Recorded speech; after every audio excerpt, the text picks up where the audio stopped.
भगवान जो है हमें उद्बोधन देते हैं कि सुनो मेरे अमृत पुत्रो।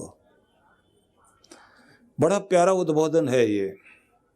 भगवान ने कहा कि तुम मेरे अमृत पुत्र हो। अमरता का संदेश दिया है भगवान ने। तो मतलब यही है कि ये शरीर भले ही मिट जाए, लेकिन हमारा कीर्ति का शरीर, हमारा यश का शरीर, हमारे कार्यों के द्वारा जो हमें यश प्राप्त होता है, वही हमारा वह शरीर है जिसके मिट जाने के बाद भी अमर रहता है। इसलिए कोई भी जब कुछ बड़ा करके जाता है तो लोग कहते हैं कि वो मरा नहीं, अमर हो गया। बस वही चेष्टा हमारी भी होनी चाहिए कि अमर हो सकें, कि जिसे काल न खा सके। क्योंकि कहा है वेदों में, मृत्यु ऋषि द्विपदाम मृत्यु ऋषि चतुष्पदाम। दुनिया में शासन किसका है? तो कहा है मौत सब पर राज करती है। लेकिन जिन्होंने दुनिया में कुछ ऐसा अद्भुत कार्य किया कि जिनका कार्य उल्लेखनीय हो गया, जिनका कार्य जो है हृदय में स्थान बना गया, तो ऐसे कार्य करने वालों को कालजयी कहते हैं। उनको कोई भी मार नहीं सकता, वही अमृत प्राप्त कर गए। तो अपनी भक्ति से अमृत प्राप्त कीजिए, अपने कार्यों से अमृत प्राप्त कीजिए। अपना जो भी कुछ आप दुनिया में कर सकते हैं वो महत्वपूर्ण कार्य, जो केवल अपने लिए ना हो बल्कि पूरे समाज के लिए हो, वो अमृत कार्य है। और ऐसा अमृत कार्य प्राप्त करने के लिए आपको अवसर मिलते हैं जब गुरु वचनों को आप लोग सुनते हैं, महान पुरुषों के वचनों को सुनते हैं। तो उसे जरूर हमें ध्यान रखना चाहिए। और हम ये समझें कि जब जो हवन करने वाले लोग बोलते हैं ना, अमृतोपस्त्रणमसि स्वाहा, अमृता पिधानमसि स्वाहा, तो उसका भी सीधा मतलब होता है कि अमृत का ही बिछौना है मेरा और अमृत को ही मैंने ओढ़ लिया है। सीधा मतलब ये है। जो कहते हैं ना, आनंदात खलु ईमानी भूतानि जायन्ते, उपनिषद जिसको कहता है कि तुम आए कहाँ से हो? अमृत लोक से आए हो, आनंद लोक से आए हो। वेदों में इसके लिए बड़ा सुंदर संदेश है जो मैंने आपसे कहा था, यत्र आनंदाश्च मोदाश्च मोदः प्रमुद आसते कामस्य यत्राप्ता कामा तत्र मामृतम कृधि इंद्रा इंदो परिश्रव। कि जहाँ पहुँचकर मैं आनंद से भर जाऊं, प्रसन्नता मेरे जीवन में खिल जाए, मेरे कार्यों में, मेरे कृत्यों में, मेरी कृतियों में सब जगह मोद प्रमोद उल्लास प्रकट हो जाए, तो मुझे उस लोक में लेकर चल भगवान, जहाँ कामना की लहर उठने से पहले ही कामना पूर्ति हो जाती है। मैं उस लोक में जाना चाहता हूँ। और जहाँ पहुँचकर साधारण भी अमृत हो जाता, अमर हो जाता है, भगवान तो मुझे उस लोक में लेकर चल। और निश्चित ही वो लोक भक्ति के माध्यम से ही, भक्ति के पथ पर चल करके ही प्राप्त होता है। क्योंकि यहाँ कहा गया है, इंद्रा इंदो परिश्रव, मेरी आंतरिक धाराएं प्रभु आपकी ओर बहने लग जाएं, क्योंकि अभी तक संसार की तरफ बहती थी। और ध्यान रख लीजिए कि जिनके कार्यों में प्रभु जुड़ जाते हैं या जिनके अंदर भक्ति जागृत हो जाती है, वो जो भी कार्य कर रहे होते हैं वो कार्य भी उनका पूजा बन जाता है। कुछ लोगों का तो पूजा भी कर्म है, और कुछ लोग वे हैं दुनिया में जिनका कर्म ही पूजा है। तो हमारी चेष्टा होनी चाहिए कि अपने कर्म को पूजा बना लें, जिससे हम जहाँ हैं, जिस जगह हैं, मार्ग वहीं से भगवान की तरफ जाता है। जब आप अपने अंदर भक्ति को उस ऊंचाई तक ले आते हैं कि आपका जीवन भक्ति में बन जाए, तो आपका प्रत्येक कार्य भी भगवान से आपको जोड़ देता है। कबीर से जब कोई कहता था, वो ताना बाना बुनते थे कि क्या कर रहे हो, तो कहते थे भगवान का मंदिर बना रहा हूँ। क्योंकि उनके ताने बाने में भाव मंदिर का था। तो पूछते थे कैसे, तो कहते थे एक एक धागे में राम को बुन रहा हूँ। जब भी धागा बुनता हूँ तो धागे में भगवान को जोड़ रहा हूँ। इसलिए जब उन्होंने कहा झीनी झीनी बीनी चदरिया राम नाम रस भीनी चदरिया, जरा सोच के देखिए किस तरह से उनके अंदर से वो शब्द प्रकट हुए हों।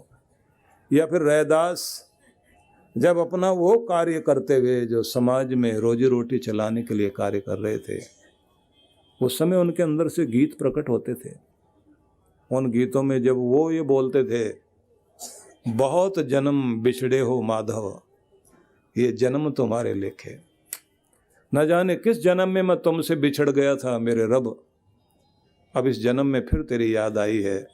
अब ये जन्म मेरा नहीं रह गया, ये तुम्हारा ही हो गया, मैंने अपने आप को तुम्हारे अर्पित कर दिया। किस तरह से उनके अंदर से भक्ति प्रकट हुई। दक्षिण भारत में कुछ संत हुए हैं, उनमें एक पुरंदर दास हुए, जिन्होंने परमात्मा की याद में 2000 गीत गाए। उनमें से कुछ गीत सुरक्षित रहे पुरंदर दास के बोलों को संभालने वाले लोग। तो जब पुरंदर दास गा रहे थे तो उन्होंने अपने गान में कहा कि नदी टेढ़ी बहती दिखाई देती है, पर ध्यान से देखना जल कभी टेढ़ा नहीं है। ये तुम्हारा गन्ना टेढ़ा मेढ़ा हो सकता है, लेकिन रस टेढ़ा मेढ़ा नहीं है। इस दुनिया में बसने वाले लोग टेढ़े मेढ़े हो सकते हैं, दुनिया को बनाने वाला टेढ़ा मेढ़ा नहीं है। उसका मार्ग सीधा मार्ग है, उसके मार्ग पर चलने वाले को सीधा होना होता है।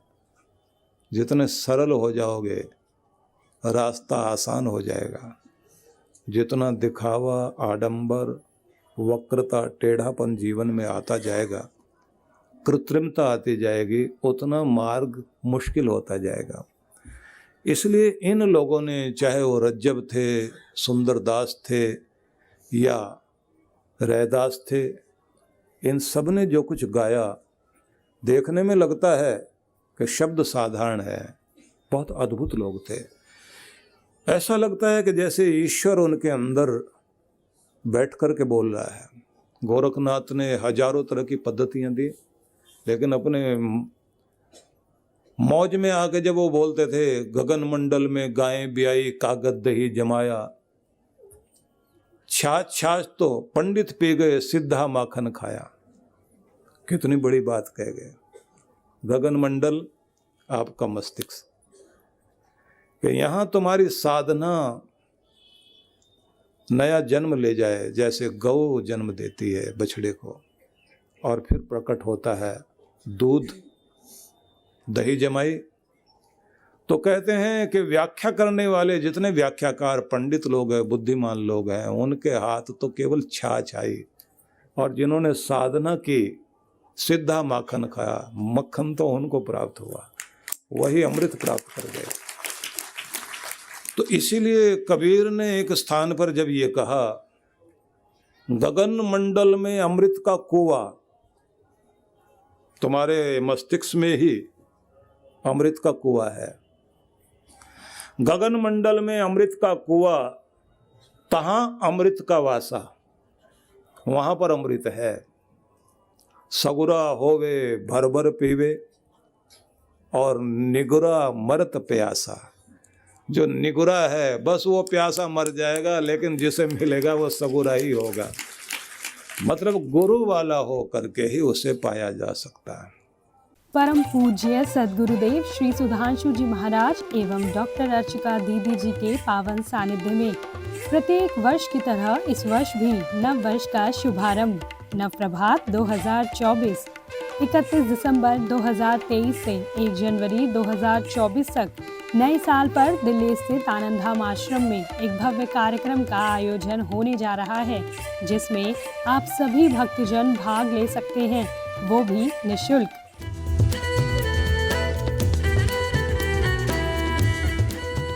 नव वर्ष पर नव संकल्प हेतु महाराज श्री के साथ कीजिए जीवन निर्माण साधना। कार्यक्रम में आए सभी साधकों के लिए संध्या में अग्नि संगीत महोत्सव का भी आयोजन होने जा रहा है। साथ ही नव वर्ष की शुरुआत की जाएगी नव प्रभात यज्ञ के साथ।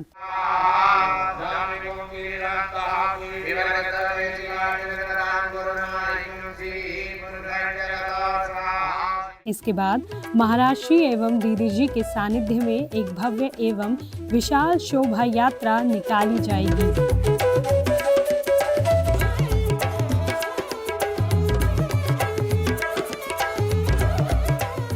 इस कार्यक्रम में ध्यान साधना, यज्ञ, भोजन एवं आवास सभी निःशुल्क हैं। तो आइए आप भी इस कार्यक्रम में भाग लेकर अपने आने वाले नव वर्ष के लिए शुभ नव संकल्प लेकर अपना भाग्योदय करें। कार्यक्रम में भाग लेने हेतु पंजीकरण अवश्य करवाएं। परम पूज्य श्री सुधांशु जी महाराज के पावन सानिध्य में विराट भक्ति सत्संग दिनांक 4 से 7 जनवरी 2024। कार्यक्रम की रूपरेखा 4 से 7 जनवरी सायं 5 से 7 बजे, 5 से 7 जनवरी प्रातः 9:30 से 11:30 बजे।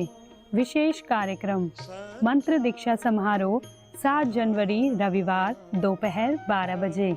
स्थान रामलीला मैदान, SMC प्लॉट, रिलायंस मॉल के सामने, SD जैन स्कूल के पास, वेसू, सूरत।